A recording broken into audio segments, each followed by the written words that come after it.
կորսված, բայց ոչ մոռացված։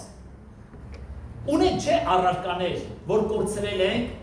մոռացել ենք, որ այդ ձևի առարկա ունեցել ենք։ Ասենք, դաժե հիմա ուզում ես հիշես, որ առարկա, ես ասեմ, գիտես ինչի, որովհետև նա քեզ համար արժեքավոր չի եղել, կորել է քուտանից, բայց դու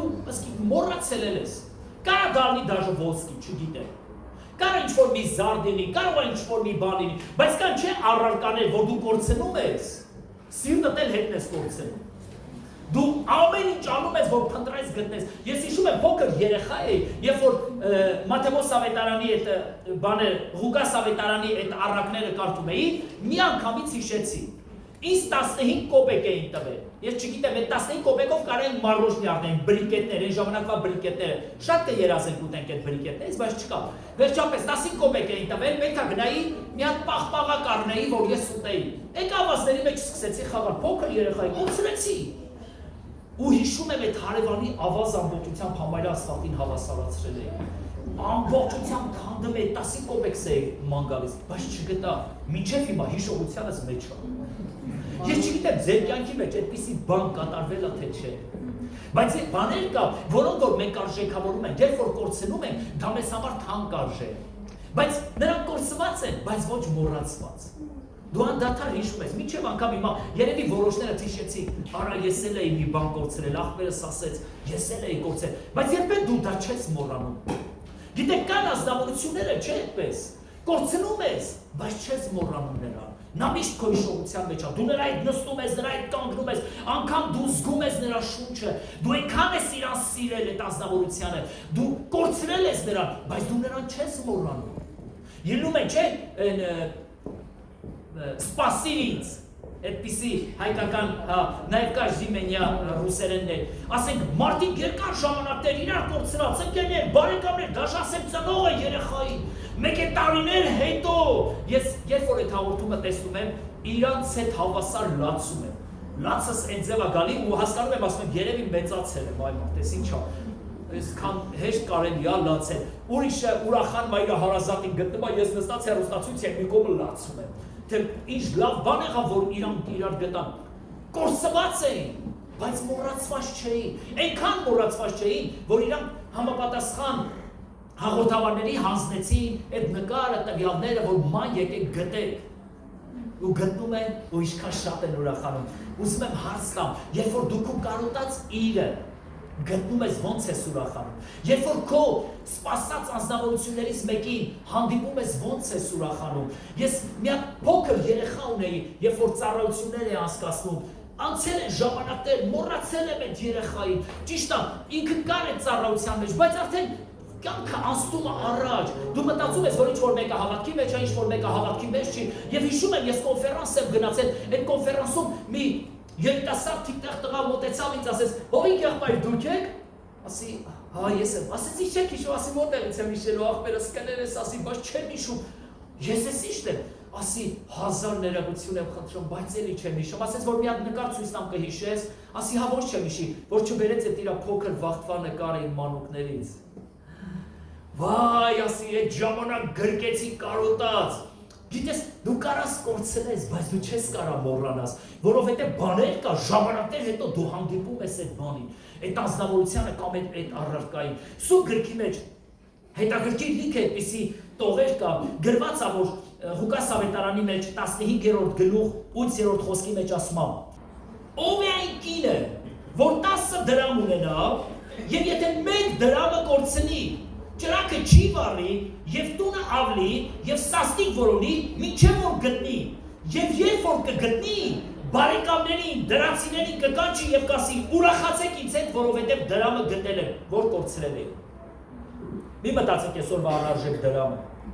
Մի դրամին այսօրով ուշադրություն դարձել եմ, իսկի 10 դրամին ուշադրություն դարձնող չկա։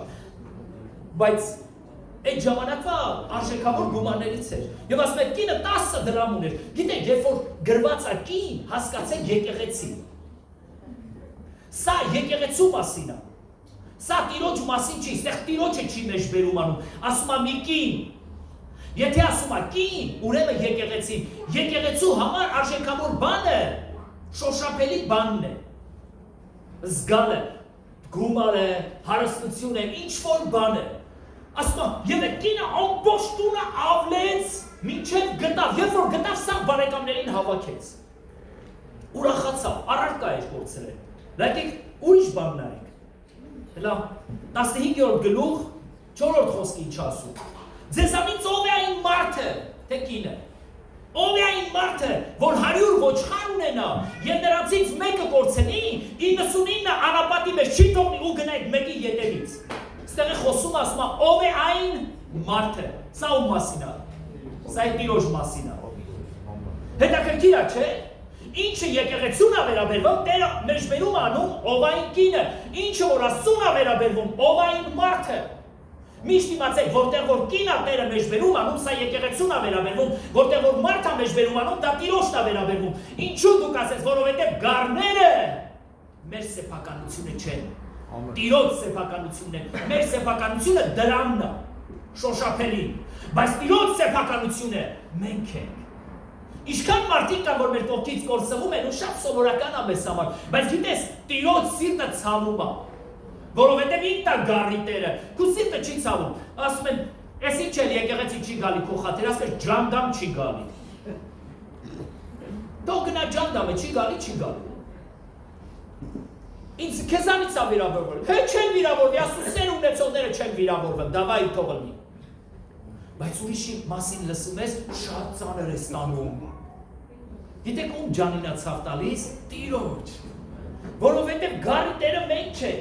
գառի Տերը ինքը Հիսուսն է, եւ ասում է, միթե 99 չի թողնի ու այդ մեկի ետևից գնա, ու փնտրի այնքան, մինչև որ այդ մի գառը կգտնի, ու երբ որ գտնի ու սերի վրա կդնի, ուրախությամբ կբերի իր փարախը, կբերի 99 գառներին կխառնի։ Ուզում եմ հարց տամ,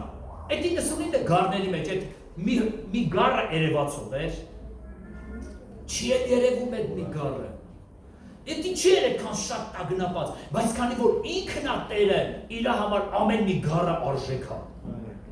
Եթե 10 երեխա ունենաս, որն է քեզ համար ամենացավալին, որ ասենք օտար երկիր ուղարկես։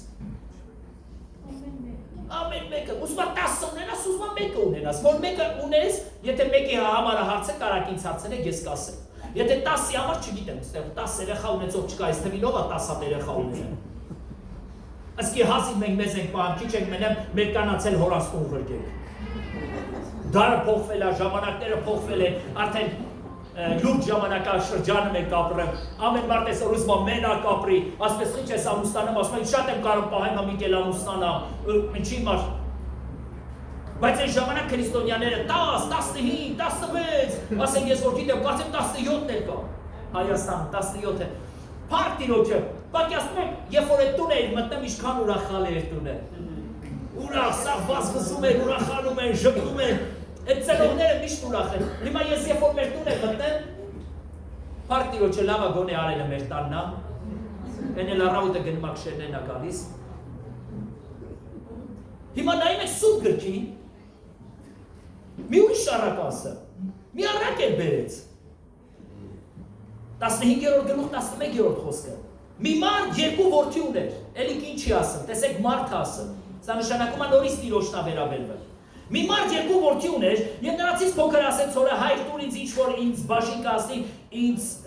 ստացվածքիցը եւ նա ապրանքը բաժանեց նրանց եւ շատ օրեր չանցած փոքր որդին ամեն բան ինչ որ իրաններ վերցրեց ու գնաց ուրիշ երկիր, դուք այս պատմությունը գիտեք, չեմ ուզում ամբողջությամբ կարդալ։ Տեսեք,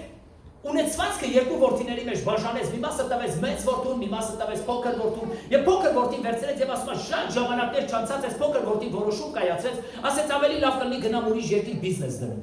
Վերցրեց այդ ունեցվածքը եւ գնաց եւ գնաց ամբողջ անառակների հետ կերավ, վատնեց, ու երբ որ վատնեց, ասում է երկրի մեջ սովը սկսվեց։ Գիտես, երբ որ դու փող չունես, սովա սկսվում։ Այդ ձեր չի։ Ասում է երբ որ ամեն ինչ վատնեց, սովը սկսվեց այդ երկրը։ Այդպես է, հարուստ մարդու համար ոչ մի անգամ սովի ժամանակաշրջան չկա, բայց երբ որ դու աղքատես, փող չունես, ոչ մեկ էլ չունի, всё, աղքատություն է սկսվել։ Հա լուրջ աղքատություն է, հա, բա ի՞նչ է, փող չունես, եթե փող չունես, ուրեմն քեզ համար աղքատություն է, երկինը սովի է մատնված։ Եվ ասեց ինչ անեմ, որ ես կարողանամ իմ կյանքը սաբրեմ, եւ ասում է գնաց այդ քաղաքի հարուստներից մեկի մոտ, ասեց խոզերը պահեմ, ասեց գնա։ Խոզերի հետ կկերակրվես, բայց շատ չուտես խոզերի փայից։ Ինչ խայտարակ վիճակը, չէ։ Ամբողջ ունեցվածքը վատնեց, գրված է ավազակների, անառակների հետ, ու երբ որ վատնեց, վերջացրեց արդեն, ասեց գնամ իմ հորս տուն։ Եթե հայրս կընդունի, ասեմ արժանի չեմ քո որդին լինելու, դուք այդ պատմությունը լավ գիտեք։ Ու ասում երբ որ ետ վերադարձավ, հայրը հերվից տեսավ։ Ու վազելով գնաց ու տղայի վզով ընկավ, գրկեց։ Հայրը գրկեց, հասկանալի է, որ տղան թիկնեղ էր, հայրը մի քիչ փոքր մոքր էր։ Գնաց ու վզով ընկավ եւ ասեց. հայրին, ես արժանի չեմ, ինձանի մի կոմանցի, ես արժանի չեմ։ Ասում հայրը, որպեսզի ցույց տար, որ տղաս, ոչ թե ես քո արժանիքներով եմ քեզ գնահատում, գիտեք Աստված էլ է մեզ այդպես գնահատում։ Աստված մեզ մեր արժանիքներով չի գնահատում։ Տեր, ես արժանի չեմ, խնդրում եմ, արմեն եղբորս այցելություն արա։ Տերն ասում է, լսի, դու ինձ մի սովորացրու, ես գիտեմ մարդու ոնց եմ գնահատում եւ արժեքավորում։ Ես քո արժանիքներով եւ ընդհանրապես մարդու արժանիքներով ես մարդուն ինչ-որ բան չեմ անում։ Ասեց, Տեր, ես արժանի չեմ, հայրին, ես արժանի չեմ։ Ասեց ամենալավ պատմուճանը, բերեք հագցրեք տղայից։ Ես արժանի չեմ, մատանի դրեք իմ տղայի մատին։ Ես արժանի չեմ, կոշիկներ հագցրեք նրա ոտքերին։ Ես արժանի չեմ քո տղան լինելու։ Մսացու եզը մորթեք այսօր քեֆ ենք անելու։ Աստված մեզ մեր արժանիքներով երբեք չի գնահատում։ Եթե դու մտածում ես, որ դու արժանիքներ չունես, ես քեզ ասեմ, ընդհանրապես քո առջև կանգնածը ընդհանրապես արժանիքներ չունի, բայց Աստված մեզ մեր արժանիքներով չի գնահատում։ Նա իր սիրով է մեզ մոտենում, որովհետև ցանկորած որդին հոր համար էր թան, եւ գրված այն մյուս եղբայրը արտից եկավ եւ բարձր ձայներ էր լսում, պարերի ձայներ, պարերի, եւ ասեց ով է սա, այս ի՞նչ է կատարվում իմ հորստանը, որ ես ոչ մի տեղեկություն չունեմ, եւ ասեցին, գիտես, եղբայրը կորսված է ու գտնվել է։ Գտնվելու մասին է խոսքը, նա ինձ համար վաղուց էր կորսված է։ Քո եղբայրը մահացել էր, կենդանացել է, հոր խոսքերն էին ասում ծառաները։ Իմ եղբայրն ինձ համար վաղուց է մահացել։ Գիտեք, այսօր ինչքան է լինում եկեղեցիներում, որ մեր պատճառով եղբայրներ են կորսվում կամ քույրեր են մահանում։ Նրանք այլևս մեզ հետ չեն։ Նրանք մեզ չեն էլ հետաքրքրում, վաղուց նրանք մեզ համար մահացել են ու կորսվել են։ Եվ ընդհանրապես նրանք մեր հիշողությունով չեն էլ ասում, բայց լսեք ինչ եմ ասում, եկեղեցու Տերը, որ Հիսուս Քրիստոսն է, մենք կմոռանանք, բայց նա չի մոռանում, նա հիշում է։ Նա չի մոռացվի մեր Տիրոջ մտքից։ Նա բոլոր ճանապարհները փնտրում է ինչպես անի, որ իր կորսված գառը բերի նորից իր հոտին։ Իր կորսված աղջիկը կամ տղան նորից բերի իր հոտին։ Նրա նպատակը իր ժողովրդին մեկտեղ հավաքելն է։ Մեզ համար կարող է այդ մարդը արժեն չունի, գնահատական չունի, որովհետև նա վարքաբեկեց մեր եկեղեցին ու հեռացավ մեր եկեղեցուց, թող այլևս մեր եկեղեցի չկա։ Լսի, ինքը կարա մեր եկեղեցի չկա, բայց միևնույն է Աստված իրան իր տունը տանելու, մի ուրիշ տեղ կտանի։ Մենք իր կարիքը չունենք, բայց հայրը ունի, որովհետև որդին հոր համար է թանկ, ոչ թե եղբոր համար։ Ամեն։ Եթե եղբայրը քեզ վիրավորել է, նեղացրել է, սյորանոնա մնում է քեզ համար եղբայր, դու թշնամացած ես նրա վրա, մենք ուրիշ համարների մեջ հիմա կհանդիպենք այդ ձևի բանի, բայց հոր համար, ծնողի համար, զավակը ամենաթանկ բանն է, նա անհամբեր սպասում էր, նա միշտ սպասում էր, ու երբ որ իր որդուն տեսավ, ասեց կորած էր, գտնվել է, մեռած էր, կենդանացել է, հարություն է առել իմ տղան, հոր համար նա կորած էր։ Նա մահացած էր, բայց հարություն առավ, գտնվեց իր եղբոր համար, նա կորած էր եւ այդպես կորած էր մնաց։ Մահացած էր մնաց, բայց հոր համար երբեք կորսվածը չի մոռացվում։ Հայրը միշտ սպասում էր։ Ես համոզված եմ, որ ամեն անգամ հայրը պատուհանից նայում էր այն ճանապարհը, որ ճանապարհով որ իր տղան գնաց։ Եվ մտածում եմ, մի օր ետ կվերադառնա, մի օր ետ կվերադառնա իմ տղան։ Մի օր կգա ու ես նրան կգրկեմ, մի օր ետ կվերադառնա, նորից կգա իմ տուն եւ ես նրան այցելություն կանեմ, միևնույնն է, նա իր սաղ ունեցվածքը կվատնի մի օր, կամ էլ թող հաջողության ասի եւ հաջողված ետ վերադառնա։ Հայրը միշտ սպասում էր, բայց եղբայրը ոչ մի անգամ չէր սպասում եւ հոր ասեց. լսի, այսքան տարի է ես քո տան մեջ եմ, ծառայում եմ, մի անգամ ուլ մորթեցիր ինձ համար իմ ընկերների հետ ուտեմ, ասեց որդիս, ինչ որ ես ունեմ դա բոլորը քոնն է, բոլոր ինչ որ ես ունեմ դա քոնն է, երբ ինչ ուզում ես արա, երևի այդ մեծ եղբայրը չկամեր, ոչ մի անգամ գար չի մորթել ընկերների համար, լսեք, եթե գար ունեք մորթեք ուտեք ակուրատնի եղբայրների ոչ մի անգամ միշտ չկամա եղել, չի ցանկացել որևէ մի բան անի, հային ասում է, լսի, այդ բոլորը քոնն է եղել, դու երբ ուզեցար ընկերներիդ հետ հաց ուտես, որ ես չտվեցի, ուղղակի դու չես ուզեցել ծախս անես, բայց քո եղբայրը ողջ ունեցվածքը տարավ առարակների հետ կերավ, վատնեց, հիմա ետ է վերադարձել, կարիք չկա ուրախանանք, փառաբանենք կարիք չկա, լսի հայր, ես քո հանդեպ այդ ձև չեմ վարվել, բայց իմ եղբայրս այդքան անարգանքը քեզ տվեց, բայց դու նրան դարձյալ ընդունում ես, եկեք ուրախանանք, երբ որ մեր եկեղեցի մի հոգի գալիս է, եկեք ուրախանանք, երբ որ իմանում եք, որ ինչ-որ մեկը փրկվել է, ուրիշ եկեղեցում է փրկվել, փառք տվեք Տիրոջը, Աստված իր գառներին հավաքում է իր տան մեջ, Աստված իր որդիներին ում որ ծնել է, հավաքում է իր տան մեջ, որովհետև նորից եմ ասում, Հովվի համար է գառը արժեքավոր, Տիրոջ համար է, հոր համար է որդին արժեքավոր, մյուսների համար դա սովորական է, քանի անգամներ է եղել, որ ինչ-որ մեկը մտել է եկեղեցի, որին որ դու ճանաչում ես, հազար ներողություն է խնդրում, վատ վարքի տեր, հանցագործ, եսի մի ինչ, չես էլ ուզեցել, որ ինքը քո կողքին նստի։ Ես, երբ որ Հայաստան ծառայություն էի անում, մեր եկեղեցի գալիս էին կարիքավոր, խիստ աղքատ կարիքավոր մարդիկ, գիտեք, երբ որ այդ մարդիկ նստում են այդ վայրում, շատ նստողներ հեռանում են իրանց կողքից։ Դանը փոքր երեխա էր, գալիս էր ասում, պապա, այն հոտավետ տատիկը եկել է։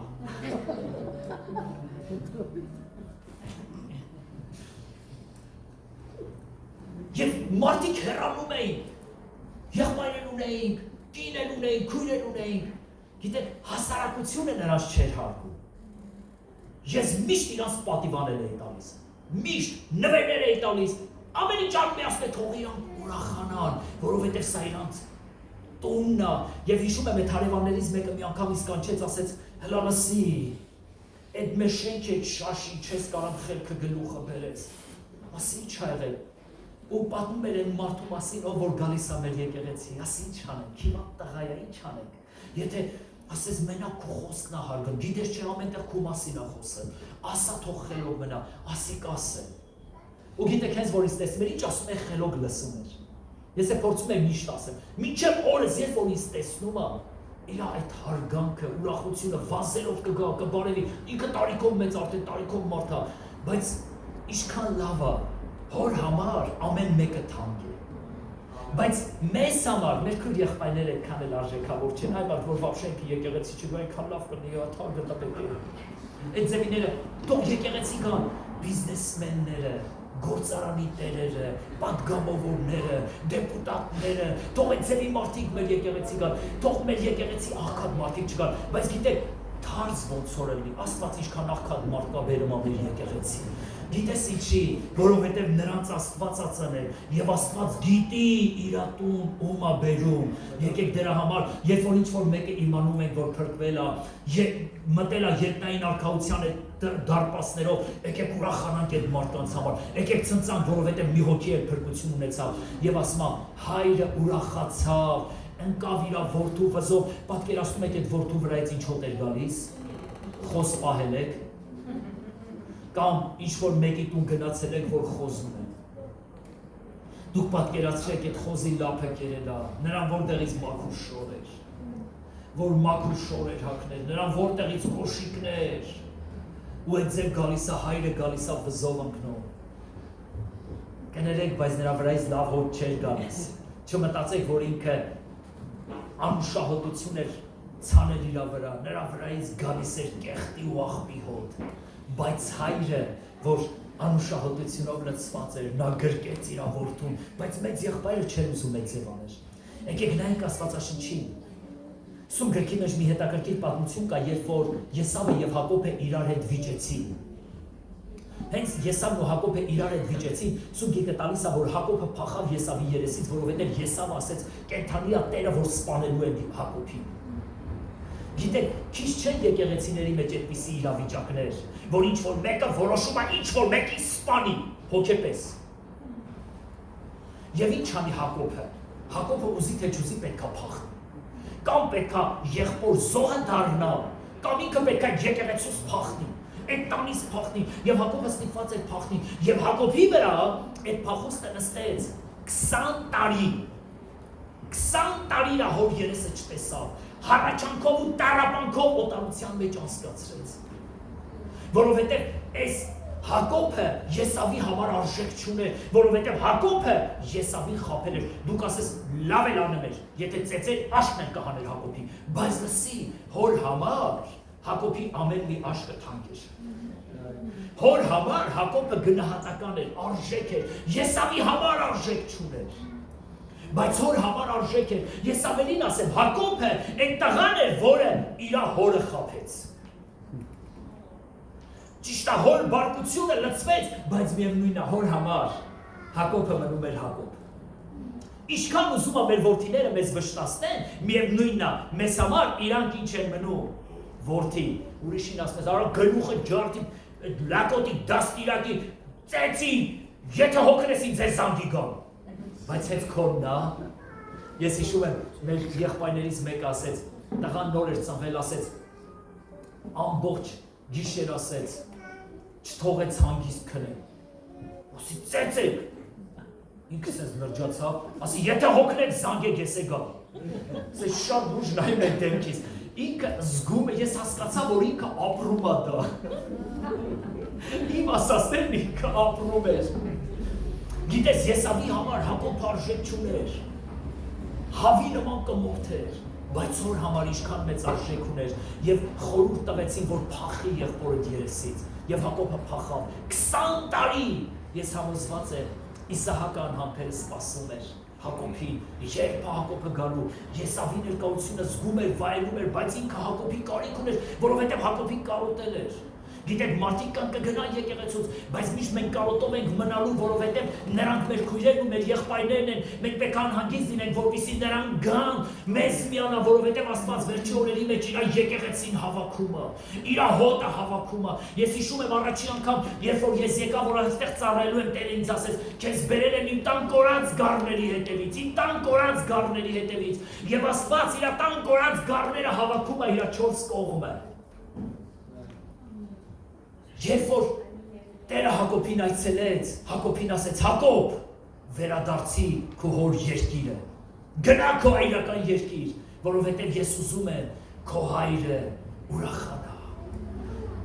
Եվ ոչ միայն Հակոբի սիրտը ուրախացրեց, այլ նաև Եսավի սիրտը ուրախացրեց, երբ որ Եսավը տեսավ Հակոբ հնծաներ տվեց, ում որ վիրավորել ես, նեղացրել ես, ուզում ես հետը հաշտվես, հնծաներ տուր։ Հենց ընծայս տալի, աղբերությունն է սկսվում։ Հակոբը Եսավին ընծաներ տվեց, նվերներ տվեց, և այդ եղբայրական այդ թշնամությունը ջարդվեց, փլուզվեց, լսե, հորը պետք չի նվեր տա։ Հերը քեզ տեսնի հերիքա, բայց քրոջը դու եղբորդ ընծայով ես սիրտը շահելու, էդ իմանաս։ Հնեց, որ իս չնեղացնեք։ Հալելույա, ես ես շատ եմ սիրում, ես ձեզանից երբեք չեմ նեղանա։ Ես մնում եմ հայր, բայց ձեր կողքիներին հակար չնեղացնեք։ Թե չէ առանց ընծայի ներում չեք ստանալու, անպայման պետք է մի բան նվիրեք։ Հակոբը ընծաներ ու նվերներ տվեց Եսավին, և սրտի մեջ այդ հաշտությունը եկավ։ Եկեք մի քիչ առաջ անցնենք, տեսեք, Հակոբը Եսավի համար կորսված էր, բայց մոռացված չէր։ Հայրեր, ձեր երեխաներն նման որ մոռանում եք։ Կար այդ ձևի բաներ։ Ասենք պսակել է, խաչիկ ապեր Ռեբեկային քանի տարի պսակել ես հերուա քեզանի հետ։ Հեչ եմ նման որ մոռանաս իրան։ Մի վարկյան, անհնարը։ Անհնարը ոնց կարաս դու քո զավակին, ոնց կարաս քո տղային, քո աղջկա, ոնց կարաս մոռանաս։ Բայց կարակ իման մոռանա գիտեմ, չէ՞։ Բայց չեն կարակ իմային դատապարտենք, թե ինչի ես Ռեբեկային մոռացել, որովհետև կիման այնքան հոգսեր ունի, իր անտանեկան խնդիրներ։ Բայց ծնողը չի մոռանում, ասված ծնողին է տատվել։ Կներեք, որ ասենց մի քիչ պարզ եմ ասում։ Քուրը եղբորը կարան մոռանա մի օր, եղբայրը քրոջը, բայց ծնողը ոչ եղբորն է մոռանում, ոչ էլ քրոջը, երկուսին է, տղային է, աղջկան է, նույն ժամանակ միշտ հիշում է նրանց մասին, աղոթքներ անում, օրդում է նրանց, հռչակումներ է բարձրացնում, քանի անգամներ է եղել,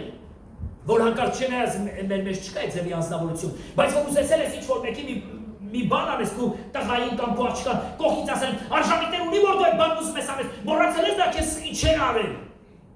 բայց ծնողի համար դա ոչ մի նշանակություն չունի իրան ինչ են արել բայց եղբոր համար նշանակություն ունի անցնենք առաջ գնանք Հակոբին Աստված վերադարձրեց որովհետև Իսահակը կորցրել էր բայց չէր մոռացել միշտ հիշում էր երկրորդը եկավ կանգնեց Հակոբի կյանքի մեջ Հակոբը Հովսեփին կորցրեց բայց չէր մոռանում Հովսեփին լիքը որդիներ ուներ 11 տղա եւ 1 աղջիկ դարձյալ 12 երեխա ուներ առանց Հովսեփի բայց հետաքրքիրը Հակոբը չի մոռանում Հովսեփին դուք ասես դե իր ամենասիրելին էր Համամիտ է շատ սիրելի էր Հովսեփը, բայց արդեն Հովսեփը վաղուց չկար։ Հովսեփը արդեն Եգիպտոսում ամուսնացել էր, Հովսեփը երեխաներ ուներ, Հովսեփն արդեն լրիվ կարելի ասել մոռացված էր եղբայրների կողմից, բայց հոր կողմից կորսված էր, բայց ոչ մոռացված։ Հակոբը կորցրել էր Հովսեփին, բայց չէր մոռանում երբեք Հովսեփին։ Նա միշտ մտածում էր Հովսեփի մասին։ Նրա երազանքն էր, որ մի օր կարա իր տղային տեսնի, գրկի իր տղային։ Վերջը մի օր ես կտեսնեմ Տեր, արդեն կուրացել էր Հովսեփը։ Ինչ ծանր ապրումներ ուներ Հովսեփը։ Արդեն կուրացել է, չի կարող Հովսեփի երեսը տեսնի։ Բայց անհամբերը սպասում էր, նա ուզում էր անպայման Հովսեփին տեսնի։ Եվ հետաքրքիր է, երբ որ եղբայրները հանդիպեցին Հովսեփին, այնքան Հովսեփը մոռացված ու կորսված էր եղբայրների կողմից։ Սուրբ Գիրքն ասում է, եղբայրները չճանաչեցին։ Ծնողը միշտ իր զավակին կճանաչի։ Ինչքան ուզում է ժամանակներ անցնի, տարիներ անցնի, ծնողը իր զավակին ճանաչում է, բայց կարա քուրը եղբորը, եղբայրը եղբորը, քուրը քրոջը չճանաչի։ Եղբայրները չճանաչեցին, բայց հետաքրքիրը Հովսեփը ճանաչեց։ Ասում հազիվ իրան զսպեց, մտավ իրան ներսի սենյակ ու սկսեց լացել։ Կարոտել էր եղբայրներին, բայց չէր կարողանում իր սերը ցույց տալ։ Խնդիր ուներ իր սրտի մեջ, ուզում էր գրկել, բայց իրան հազիվ զսպում էր։ Եթե գրկեր խնդիրը բոլոր գործողությունը այն ինչ որ Հովսեփը անելու էր ամեն բան կքանդվեր ու կփլուզվեր։ Հովսեփը հազիվ իրան զսպեց, անցավ իր եղբայրների համար լացեց, հետո եկավ ու սկսեց նորից իրանց հետ խոսել, անգամ նրա ծառաներն էին զարմանում ինչա կատարվում Հովսեփի հետ։ Աստում է ժամանակներ, եւ Աստված Հովսեփին հայտնել է տալիս իր եղբայրներին, եւ Հակոբը տանը նստած, եղբայրները գալիս են ասում, որ «Պապ, Հովսեփը քո տղան կենդանի է»։ Ոնց կարա կենդանի լինել։ Ես իմ տղայի հանդերձների վրա լաց եմ եղել։ Նա վաղուց գազաններից հոշոտվել է, սուտ եք ասում, բայց Հովսեփի եղբայրները, Հակոբի տղաները դարձյալ շարունակում են եւ սկսում են համոզել, լսի, պապ, քո տղան կենդանի է Հովսեփը։ Եվ նա մեզ ուղարկել է, դուրս արի կարգերը տես, այս բոլոր կարգերը եկել են, որ քեզ փառքով տանի Եգիպտոս։ Եվ ասում է, երբ որ Հակոբը տեսավ կարգերը, հավատաց, որ իր տղան կենդանի է։ Եվ գնաց հանդիպեց Հովսեփի հետ։ Լսեք հարազատ մարդիկ կան, մեզ համար կարան կորսված լինեն, բայց կարան մոռացված չլինեն։ Իրեն կան, մեզ համար կարան կորսված լինեն, բայց մոռացված չլինեն։ Դուք շարունակեք աղոթել այն անձի համար, որը որ քո սրտի մեջ է, որին որ դու կորցրել ես, բայց դու չես մոռացել։ Շատերը քեզ չեն էլ հասկանալու, բայց դու շատերի հետ գործ չունես, դու քո աղոթքը բարձրացնում։ Դու կորցրել ես, մենակ քո ցավը դու ես զգալու, որովհետև այդ վերքը քո սրտի մեջ է։ Դու շարունակի աղոթել։ Եվ ես ուզում եմ Աստվածաշնչից 9 տեղ եմ գտել, 10 տեղ կա, բայց 9-ի մեջ հստակ խոսում է Աստծո զգացմունքների մասին։ Եվ գրված է Ծննդոց 8-րդ գլուխ առաջի խոսք, եկեք ծննդոցից գանք։ Եվ Աստված հիշեց Նոյին։ Կորսված են, բայց ոչ մոռացված։ Գիտեք, ամբողջ երկրագնդի վրա ջուր էր, փայտ, ծառեր, ինչ-որ բաներ են ջրերի վրա։ Եվ այդ ջրերի վրա նաև մի հատ տապան կար։ Օվկիանոսի մեջ նավը մի կետ է երևում։ Պատկերացրեք հսկա երկիր մոլորակի վրա տապանը ինչքան փոքր էր։ Աննկատելի փոքր էր, աննկատելի։ Բայց ասում է, եւ Աստված հիշեց Նոյին։ Դու չես կարող Աստծո աչքերից մոռացված լինես, լսի Նոյ։ Աստված միշտ քեզ հիշում է, բայց ինչի ասում, Աստված հիշեց Նոյին, այսինքն ողորմության ժամանակը եկավ։ Ողորմության ժամանակը եկավ։ Դու կորսված էիր մացառների մեջ։ Բոլոր գառները հովվի հետ էին, բայց դու մոլորված էիր։ Ժամանակը եկավ եւ հովիվը հիշեց, քեզ գտավ, բերեց, հիշեց, այսինքն ողորմության ժամանակը եկավ։ Ծննդոց 19-րդ գլուխ 29 խոսք։ Եվ Աստված հիշեց Աբրահամին եւ Ղովտին հանեց Սոդոմից։ Այցելություն արեց Ղովտին։ Եվ Աստված հիշեց Աբրահամին եւ Ղովտին Սոդոմից հանեց։ Աստծո մարդիկ, այն աղոթքները, որ դու արել ես Ղովտի համար, քո բարեկամների, հարազատների, չմոռանաս, որ դա կորսված է։ Եվ Աստված հիշեց Աբրահամին եւ Ղովտին այցելություն արեց։ Աստված քո պատճառով քո ընտանիքի անդամներին կայցելի, քո բարեկամներին կայցելի, քո ժողովրդին կայցելի, քո պատճառով Աբրահամ, որովհետև Տեր ասեց Աբրահամ, քեզ ազգերի հայր եմ դնում, քեզանով պետք է ազգեր օրհնվեն։ Մենք այդ Աբրահամի սերունդից ենք եւ Աստված մեզանով ազգեր է օրհնելու։ Ծննդոց 30-րդ գլուխ 22-րդ խոսք։ Եվ Աստված հիշեց Ռաքելին։ Աստված հիշեց Ռաքելին։ Հակոբի բոլոր կանայք որդիներ էին ծնում, բայց Ռաքելը չէր ծնում։ Ռաքելը միշտ աղոթում էր Աստծուն, ողորմություն էր խնդրում Աստծուց։ Եվ Սուրբ Գիրքն ասում է, եւ Աստված հիշեց Ռաքելին։ Եվ այցելություն արավ Ռաքելին, եւ Ռաքելից ծնվեց Ենով ասա Հովսեփը։ Եվ Ռաքելից ծնվեց Հովսեփը։ Հովսեփից հետո ծնվում է Բենյամինը։ Եվ գիտեք ինչ ասում է, երբ որ Հովսեփը ծնվեց, Ռաքելը ասեց. Տեր ինձ էլի զավակատալու, Հովսեփի անունը դրեց ավելացրեց։ Հովսեփ բառը նշանակում է ավելացրեց, ինքը հավատքով հռչակում արեց, այսինքն Տերը ինձ մեկին էլ ավելացնելու է։ Եվ հետո ծնվեց Բենյամինը։ Եվ Աստված հիշեց Ռաքելին։ Գիտես ինչ եմ ուզում սրանով ասել։ Ուզում եմ ասել, որ դու Աստծո երեսից մերժված չես։ Դու այցելության օր ունես, մնա սպասի հավատարիմ։ Ուզում եմ քեզ հարց տամ, եթե Ռաքելը Հակոբից բաժանվեր ու թողեր գնար, որդիներ կծներ։ Բայց չի հաճախակի մեր քրիստոնյաները Աստծուց բաժանվում են ու հեռանում։ Տեր դուր, չի տալի, կողքին նստան մայքը չէ թողնա ու գնա։ Սպասի։ Սպասի։ Եկեք շարունակության մեջ նայենք։ Ելից 2-րդ գլուխ 24-րդ խոսք։ Եվ Աստված հիշեց Աբրահամին, Իսահակին եւ Հակոբի տարածուղտը եւ այցելություն արեց Իսրայելին, Եգիպտոսում։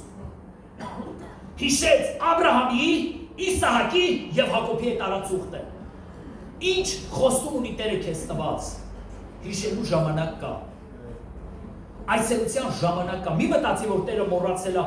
այն վաղ ասել է, բայց չէ, արդեն անցել է։ Երբեք մի հավատա այդ ձևի բաներին։ Եվ Տերը հիշեց Աբրահամի, Իսահակի, Հակոբի տարածուղտը 400 եւ ավելի շատ, 400 տարուց ավել 500-600 տարի հետո Տերը այցելություն է գալիս Իսրայելին, որովհետեւ հիշեց, որ Աբրահամի խոստում է տվել։ Պատկերացնում եք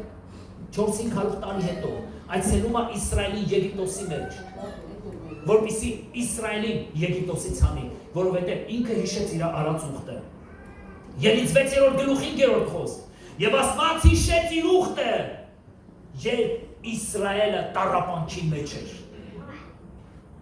Քեզ թվում է, որ դու տառապանքի մեջ ես, Տերը քեզ չի հիշում։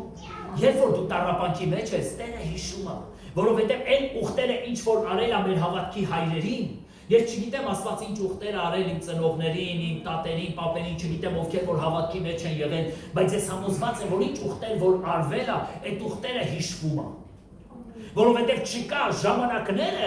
երբեք չեն կարող ծածկել այդ ուխտերը Տիրոջ առջև։ Տերը ինչ որ խոստացել է, տեսեք Սուրբ գրքի մեջ ինչ է գրված, ասում է, եւ մեկը չկար որ Աստծուց բարձր լիներ, եւ Աստված ինքը իր խոսքը իրանից բարձր դասեց, ասեց եւ արեց։ Աստված իր խոսքը իրանից բարձր է դասել։ Եթե Տերը քեզ մի բան ասել է, միլիոն տարի էլ ասնի, եթե քեզ ասել է չես մեռնելու հավատա։ Եթե ասել է դա։ Այնպես որ Աստված երբեք դատարկ բան չի ասում։ Եթե ասել է, ուխտա կապեք ես հետ, Աստված իր խոսքը պահելու է։ Հալելույա։ Պատկերացնում եք ինչ ձևի Աստծու ենք մենք պաշտում։ Մի Աստծու, որը որ հավատարիմ է իր ասած խոստումների ետևին կանգնած է։ Առաջին Թագավորաց 1:19-ի մեջ եւ Աստված հիշեց Աննային եւ այցելություն արեց նրան, երբ որ նրանք Տիրոջը երկրպագելուց ետ էին վերադառնում։ Եվ Եղկանան մտավ Աննայի մոտ եւ Աննան հղիացավ։ Եվ Աստված հիշեց Աննային, երբ որ նրանք գնացել էին զո պաշտամունք մատուցելու։ Լսի Աստծո, եթե անգամ քո կյանքի մեջ դրական բան չես նկատում, պաշտամունքը մի դադարացու, շարունակի պաշտել Աստծուն։ Ամեն։ Աննան իր պաշտամունքը չէր դադարացնում։ Իր մյուս փոխանորդը, իր ամուսնու մյուս կինը, նա որդիներ էր ծնում, բայց Աննան չէր ծնում։ Բայց Աննան իր պաշտամունքը չէր դադարացնում, նա միշտ գնում էր Տիրոջը պաշտելու, երկրպագելու, բայց այն խնդիրը, այն հոգսը ինչ որ կար իր մեջ, ինքը այդ հոգսը միշտ սրտի մեջ պահում էր։ Լացում էր։ Հեղին ասեց քահանան, ինչի համար ես լացում, առավոտ կանուխ հարբած ես եկել Աստծոտում։ Ասեց, հարբած չէ, ես խնդիր ունեմ ներսումս, վիշտ ունեմ։ Սա է պատճառը, որ ես լացում եմ։ Գիտեք, մենք առաջի հայացքից միանգամից մարդու համար որոշում ենք կայացնում։ Այս ինչը լացում է, մեղքերի խաթերը։ Այս ինչը լացում է, ես իմ իջերի մեջ դրա համար է լացում։ Հա, դու ինչ գիտես։ Ինչքան ուզում է ինքը մեղավոր լինի, քեզանից սուրբը 100%։ 100%-ով մեզանից սուրբը, քեզանից ավելի։ Եկեք երբեք աչքի երեցածով մարդու չկշռադատենք եւ որոշումներ չկայացնենք եւ հեղի քահանա էր Տիրոջ տան ծառան էր, բայց աչքի երեցածով նայեց ու ասեց հարբած ասա մեղավոր եմ, ասեց ես մեղավոր չեմ, ես վիշտ ունեմ իմ սրտի մեջ, գնա գար տարի ես վաղտ դու որդի կունենաս եւ մյուս տարի այդ վաղտ Աննան հղիացավ, այսինքն որդին ծնվեց, գրված է եւ Եղկանան մոտեցավ իր կնոջը եւ զավակ ունեցավ եւ նրա անունը դրեց Սամուել, Աստծուց տրված կամ լսված։ Եթե գալիս ես եկեղեցի եւ հոգսերի պատասխան չկա, մի դադարի քո պաշտամունքը, դու էլի գնա երկրպագելու։ Գնան դադար նրան մեծարի երկրպագի մինչեւ խնդիրներդ կլուծվեն, որովհետև այդ ամենակարող Տիրոջ ձայնի կարիքը ես ունեմ, որ ինքը ինձ մի բան ասի, որովհետև եթե ասեց ինքը կանի,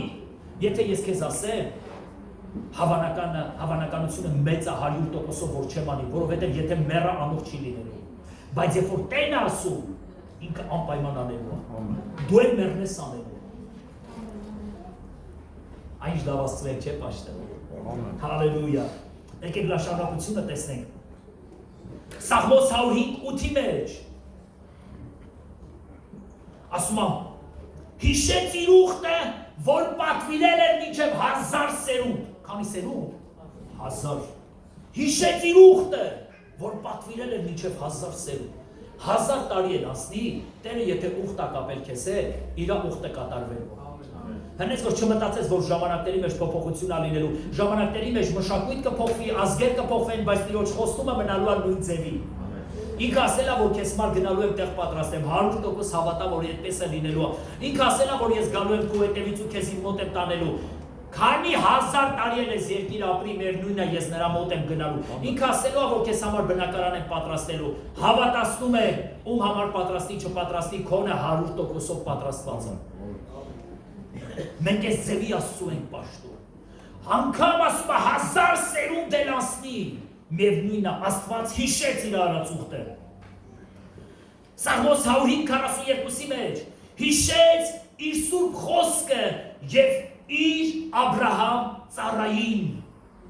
հիշեց իր սուրբ խոսքը եւ իր Աբրահամ ծառային, հատուկ շեշտ աբերում Աբրահամ ծառային, ասոմա դու ծառայի տիրոջ է, Աստված իր խոսքը կհիշի եւ հատուկ քեզ էլ կհիշի, դու չես մոռացվելու տիրոջ երեսից, որովհետեւ մենք կարանք Աստծո աչքերից կորսվենք, բայց միևնույնն է Աստծո համար մենք չենք մոռացվելու։ Սաղմոս 106:45-ի մեջ իր ուխտը հիշեց, որ արեց նրանց համար։ Աստծո մարդ ուզում եմ քեզ մի հատ թանկ բան ասեմ։ Ամեն ինչ արա, որ Աստված քեզ մի բան խոստանա։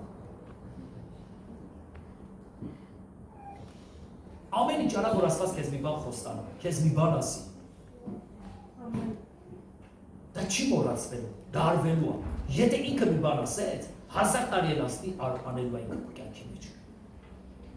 Այս համարները ինչի համար կարդացի, որ դու հասկանաս, մեր հայրերին Աստված խոստումներ ա տվել, եւ անպայման այդ խոստումը կատարել է։ Իրա ծառաներին Աստված բաներ ա խոստացել, ժամանակներ անցել, հարյուրավոր տարիներ անցել, Աստված այցելություն արել։ Ասում է, եթե 1000 սերունդ էլ անցնի, 1000 սերունդ դուք պատկերացնում եք, այդ ինչ է նշանակում, 1000 սերունդ։ Միևնույնն է, Տերը իր խոստումը կատարելու է, եթե 1000 սերունդ էլ անցնի։ Ինչ է Տերը ինձ ու քեզ խոստացել, միևնույնն է, ինքը իր խոստումը կատարելու է։ Եվ գրված ամենավերջին ասում է 106:45-ի մեջ ասում է, իր ուխտը հիշեց, որ արեց նրանց հետ։ Ինչ ուխտեր ունի Տերը մեզ տված։ Երբ որ ես եկել էի այստեղ, աղոթում էի Տիրոջը, եկեղեցու համար, մի հատ խոսք եմ ստացել, դա իմ սրտիս մեջ դրոշմված է, ուր գնում եմ դրա մասին ասում եմ, այդ խոսքը սա էր, որ ես այս եկեղեցին դնելու եմ դժոխք գնացող ճանապարհի վրա, որ մարդիկ, երբ որ մտնեն այս եկեղեցի, դժոխք չիշտեն, վերև բարձրանան, ու այս խոստումը, որ Տերը տվել է, դա իմ սրտիս մեջ է, ու ես գիտեմ, որ Աստված այս եկեղեցին չի ծնել մարդկանց դժոխք ուղարկելու, այլ երկինք։ Ինչ խոստումներ ունի Տերը տված մեզ, նրա խոստումները կատարվելու են բոլորը։ Եթե դու մտածում ես, որ դու կորսված ես, ուզում եմ քեզ մի բան ասեմ, դու կորսված ես, բայց Աստծո երեսից մոռացված չես։ Դու կարաս կորսված լինես, բայց ոչ մոռացված։ Ինքը քեզ երբեք չի մոռանում, բայց այցելության ժամանակ կա։ Եկեք հիշենք, ընկինը, որ իր դրամը կորցրեց, ավլեց մինչև գտավ, երբ որ գտավ ուրախացավ։ Այն հովիվը, որ իր մի գառը կորցրեց, 99-ին թողեց, անկավ սարերը, ձորերը, երբ որ գտավ իր մեկ գառի, ուրախացավ, դրեց ուսերի վրա, բերեց իր 99 գառների հետ խառնեց, ու ուրախացավ։ Մեր Տերը այդպես է ուրախանում մեզ համար, երբ որ մի հատ կորսված գտնվում է։ Այն հայրը, որ իր 1-2 հատ որդիներից մեկը կորսվեց, երբ որ գտավ, ինչքան մեծ ուրախություն ապրեց։ Վազեց, վզով ընկավ, գրված չի, որ տղան վազեց, հայրը վազեց։ Գիտեք, ոնց կարաք հասկանաք ով է հայրը եւ ով է տղան, նա որ վազում է, նա հայրն է։ Հոր սիրտը ուրիշ է, ծնողի սիրտը ուրիշ է, վազեց, վզով ընկավ, ուրախացավ իր տղայով, բերեստում ու մի մեծ խնջույք արեց, միշտ պատրաստ եղեք կորածների համար խնջույք արեք, երբ որ մի հոգի եկեղեցում գտնվում է, խնջույք արա իր համար, ուրախացի իր համար, նվեր արա, մի լավ բան արա, որովհետև մեր հայրն էլ է ուրախանում։ Եթե չէ, մենք մեծ որդու նման ենք, որ արտից գալիս են, տեսնում ենք ես անառակի վատնելը սահունեցվածքի ու սկսում ենք հանդիմանել։ Եկեք ոչ թե մատ թափտանք մեր քույր եղբայրների վրա, այլ սեր ցուցաբերենք, գրկենք, օրհնենք, ողջունենք, սիրենք իրանց, որովհետև մեր հայրը մեր կարիք ունի։ Հրաշալի ես դու Տեր։ Ինչքան ուզում ա Տեր, քո որդիները կորսված լինեն, միևնույն է քո սրտից մոռացված չեն Տեր։ Դու հիշում ես քո որդիների Տեր։ Դու մի սպասում ես, որ քո որդիներին մի մեծ օրհնություն անես։ Խնդրում եմ քեզ, երկնքի ամենակարող Արարիչ, այցելություն արա Տեր, իմ աղոթքս ես հիմա բարձրացնում եմ իմ քույր եղբայրներիս համար, ովքեր որ Աստված իմ աշխարհի մեջ են, ովքեր որ քեզանից հեռացել են, ովքեր քո տունը լքել են, ովքեր որ այսօր իրանց ունեցվածքը անառակների հետ են վատնում, ում որ դու նվերներ ու ծաներ ես արել, բայց նրանք չեն գնահատում այն ինչ որ դու տվել ես իրանց։ Ես աղոթքս բարձրացնում եմ այդ քույր եղբայրներիս համար եւ խնդրում եմ որ դու այցելություն եւ ողորմություն անես Տեր։ Եվ խնդրում եմ որ քո աստվածային ներկայությունը բերես նրանց կյանքի մեջ Աստվածին։ Խնդրում եմ որ նրանց նորից քաշես դեպի քո տունը Տեր։ Նրանք ովքեր որ վիրավորվել են մեզանից Տեր եւ որպեսզի մեզանից սպառնեն, փախել են մեզանից։ Նրանց մեր քո տուն Տեր։ Բերով ամենակարող Արքա։ Թող նրանք գան ու մեր սրտերը իրար հետ հաշտվեն։ Ու թող միասին քեզ երկրպագենք ու քեզ փառավորենք Տեր։ Դու ամենակարող Աստված ես։